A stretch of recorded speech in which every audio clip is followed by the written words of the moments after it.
Skin cancer is the most common of all cancers. It's highly curable when detected early. Most skin cancers are classified as non-melanoma, meaning they arise from cells in the skin other than pigment-producing cells called melanocytes. Non-melanoma cancer isn't likely to spread, and it's usually easily removed. Melanoma begins in the melanocytes, cells that produce skin color, or melanin.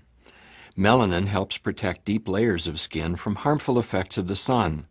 A suntan is produced by melanin trying to protect your skin by blocking harmful ultraviolet light, but protection only goes so far. While melanoma accounts for a small percentage of skin cancer, it causes the majority of skin cancer deaths. Melanoma typically begins as a mole. If you identify it early and it hasn't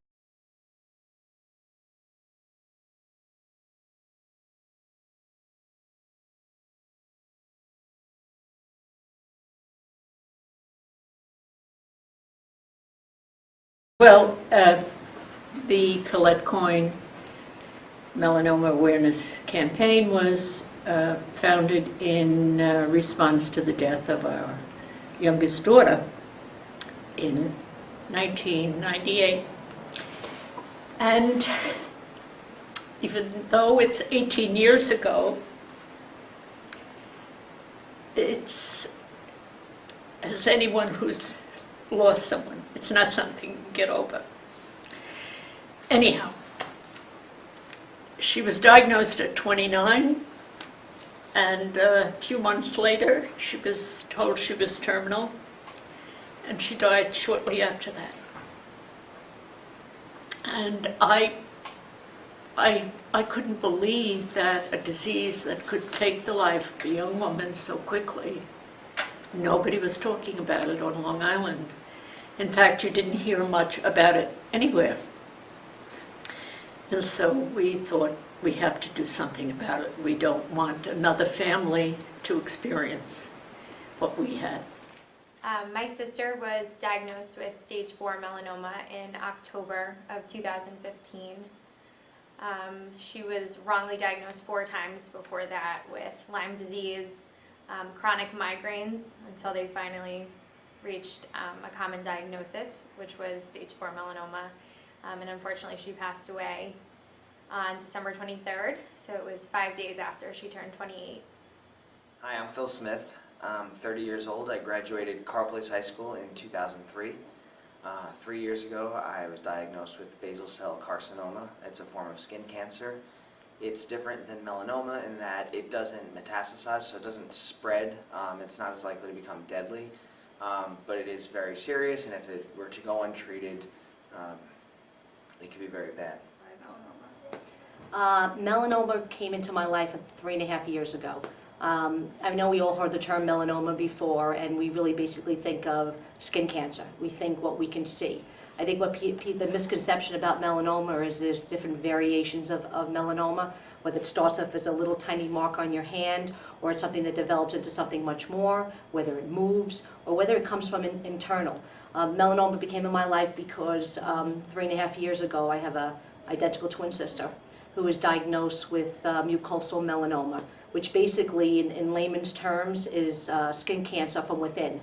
So you don't see it. It actually attacks the mucous membrane of inside the body. It was first recognized in the rectum. Once they realized it was a tumor, removed the tumor, and basically spent the next 3.5 years moving from her rectum to her liver, to her lungs, to her brain, to her stomach, until it took her life. It'll be about almost 11 months ago. So, right on the top of my toe, there was a mark, and it looked weird. It didn't look right. So I went to the dermatologist. He pointed out. He looked at it, no answer. So I assumed it was fine. So, all right. So the whole year goes by. I go for the next year for my annual checkup. So it was another doctor. I just said, same practice, different doctor, same thing. I go, the toe. Before we even did anything, I look, can you please look at the toe? She looked at it and no reaction, no nothing. I go, I really want a biopsy. Can we do a biopsy? I did the biopsy. 2 weeks later, they called me and said it was melanoma. So like, all right, well, you know, like, okay, what's, you know, melanoma? You heard about it, but you didn't really hear about it until it affects you. So Leanne had a small dark mole on her back that one of her friends, another Cart Place graduate, actually saw.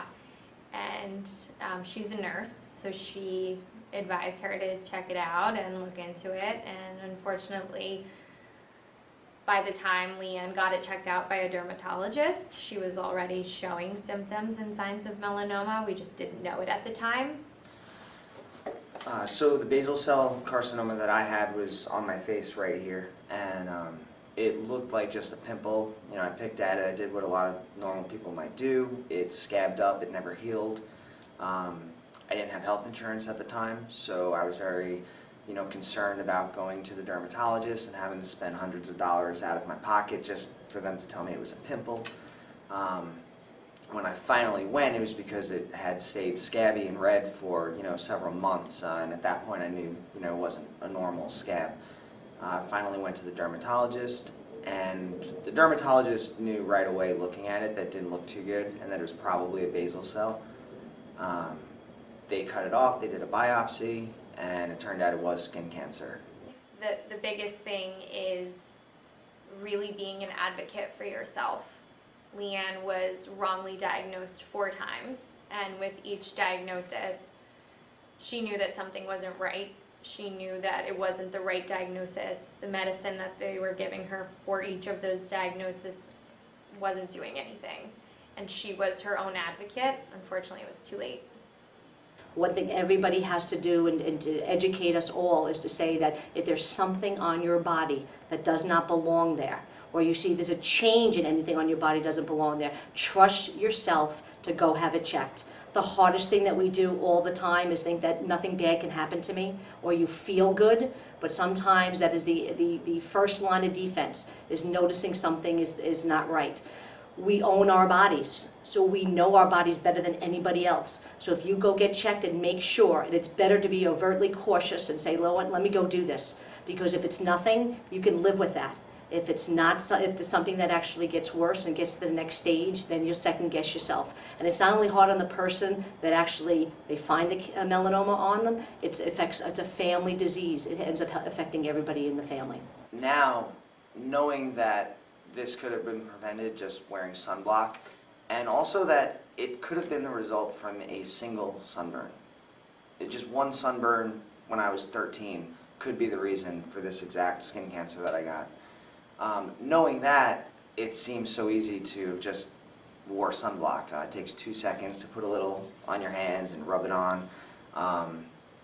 Whether you do a good job at putting it on or not, you know, it's better than putting nothing on at all. And in my case, just the thought that just putting anything on might have prevented this.